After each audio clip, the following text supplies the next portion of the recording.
આ ખૂબ ગંભીર બાબત છે કે સરકારી પરિપત્રોનું સરકારની અંડરમાં ચાલતી સંસ્થાઓ જ પાલન નથી કરતી।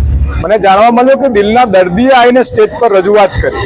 સામાન્ય માણસના ઘરે પ્રસંગ હોય તો નિયમોનું પાલન, એમને સજા થાય, એમની સામે કાર્યવાહી થાય, ડીજે જપ્ત થઈ જાય, તો અહીં કેમ નહીં?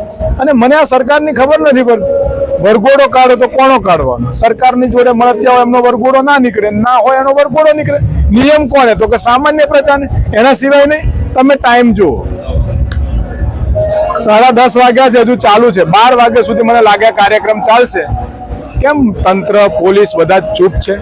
મીડિયા સાથે પણ બેવડું વર્તન કરવામાં આવ્યું। તો શું ચાલી રહ્યું છે? આ સરકાર અને તંત્રના નિયમો અને પરિપત્રો માત્ર સામાન્ય પ્રજા માટે જ છે?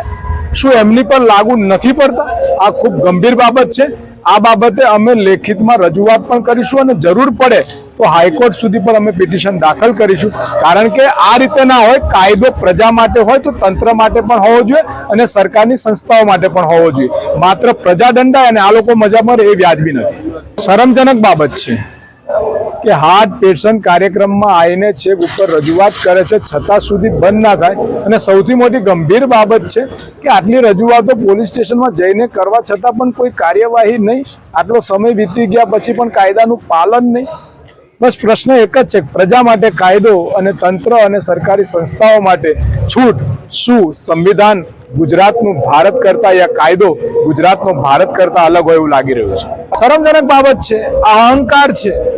પત્રકાર હોય યા કોઈ દર્દી હોય યા પછી કાનૂનના નિયમો હોય, એ તમામને આ લોકો અવગણે છે। મને એવું લાગે છે કે સરકારનો ઉપરથી આદેશ છે કે આપણા જે સગા હોય એને કોઈ કાયદો કોઈ જ લાગુ નહીં પડે તંત્રને, અને પ્રજા માટે હન્ટર લઈને ઊભું રહેવાનું અને એમને સજા કરવાની ગંભીર બાબત છે। અને આની સામે કાર્યવાહી કેમ નહીં એવો મારો તંત્રને સીધો સવાલ છે। યુનિવર્સિટી આ કાર્યક્રમમાં સહભાગી છે, એને તો ખબર જ હોય કે એનું જાહેરનામું શું છે।